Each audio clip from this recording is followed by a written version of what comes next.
Hi everybody, this is Mr. Shirlen. We're going to be going over the notes for Standard 12, which is proofs. Just to kind of give you an idea of what we're talking about this week.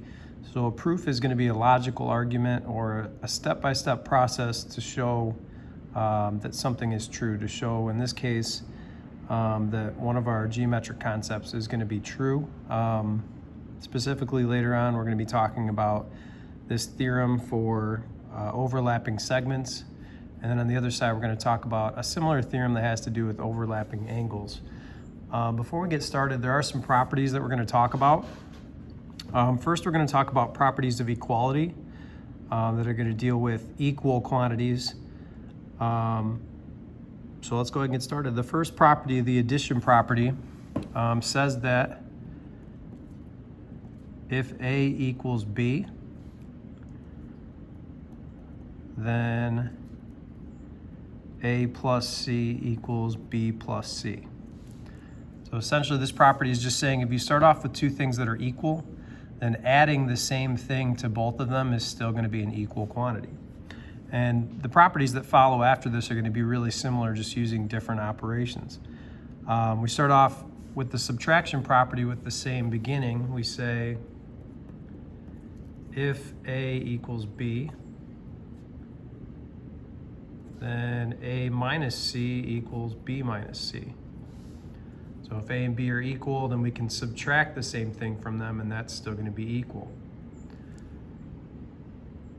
Notice that these statements are in the form if-then, and so that should be familiar to you thinking back to Standard 11 when we talked about conditional statements. That's one of the reasons why that standard is so important, specifically in geometry, because most of these properties are going to be written as if-then statements. The third property here, the multiplication property, says that if A equals B, then A times C will equal B times C. So again, same property, just saying if these quantities are equal, you can multiply them both by the same number, and this will still equal this. So those two quantities will still be equal. Last one, or next to last one, the division property says if A equals B, then A divided by C equals B divided by C. So very similar to the first three properties, only this one has to deal with addition, or sorry, division. But just keep in mind there is a restriction. There is a number that we cannot divide by. I think you guys know what that number is, but just in case, just remember that C cannot be equal to 0. Okay, and then the last property that we're going to talk about on this side says that if A equals B, then A can, keyword here being replace B, basically in any kind of an expression. It also means then B can also replace A. And so those are kind of interchangeable. So what you're going to be looking for in this proof that's coming up is not necessarily understanding every single step that's happening, but starting to identify what steps in the proof can be justified using these properties that we've talked about. And you're going to see some of that coming up. So let's take a look at this proof here. It says proving a theorem. This is a 2-column proof. And it says in the figure, segment AB is equal to, or the length of AB is equal to the length of CD. And so here we see there's a tick mark on AB and a tick mark on CD. And ultimately what it wants us to prove is that AC is equal to BD, or the length of AC, so this distance right here, is equal to the length of BD, this distance right here. So those are our overlapping segments. Okay, and you can kind of see where they overlap, so keep that in mind. When we go to write a proof, typically what we're going to start it off with is the given information, and the information that's given here is that AB is equal to CD, or the length of AB is equal to the length of CD. And we can put down that that was given to us at the beginning. Okay, and what we're going to do is we're going to kind of build, we're going to start to build up these pieces that we want to talk about that are going to end up overlapping. And so we can see that to build up this piece here, that there are two smaller segments. That if we take AB and we add to it BC, okay, so I added BC to this side, and then what I'm going to do is I'm going to add BC to the right side also. So I added BC to this side and I added BC to this side. And if you remember up top, one of the properties we talked about said that if A equals B, then I can add the same thing to both sides and it's still going to be equal. So I can justify this step. My reason is just going to be the addition property. Okay.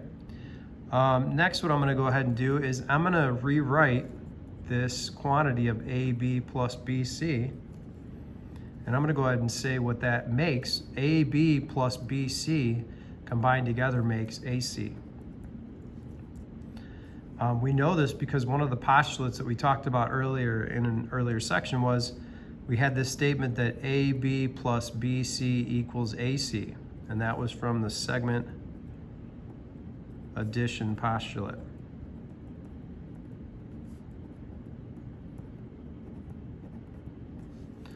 Okay, and because I went ahead and did that step with this side of the equation, adding these two together to set it equal to AC, I'm going to also do it with this side of the equation. I'm going to say that BC plus CD equals, and if you look in the diagram, BC plus CD will equal BD.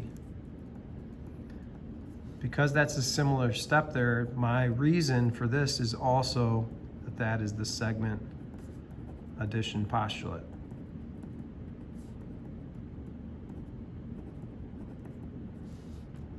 Okay. Excuse me. Now, for my last step, here's what I'm going to do. I know that AB plus BC equals BC plus CD. We justified that with the addition property. And I also know that AB plus BC is equal to AC. So what I'm going to do is I'm going to replace AB plus BC in this statement on the left-hand side with AC. And then because I know that BC plus CD equals BD, I'm going to replace the right side of this equation with BD. Okay? So just think about the fact that I used that word replace. And then if you look up top, one of the properties that we had said that if there were things that were equal to each other, then I could replace one with the other and it would still be equal. So the property that we're using here is that replacement property or that substitution property that we talked about above.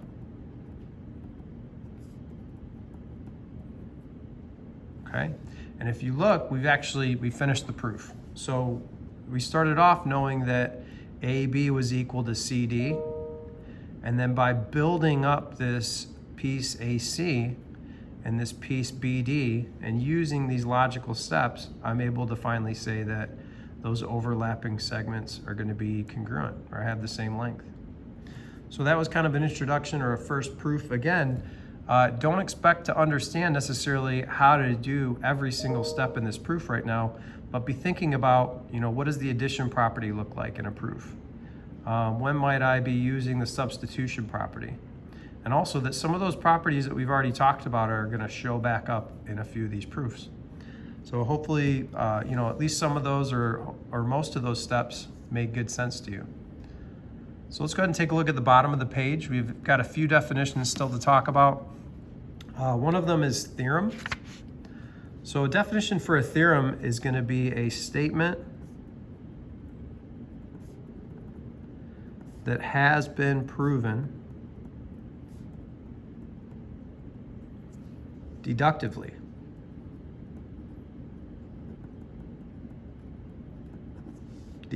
So what that means is that it's based on fact and logic.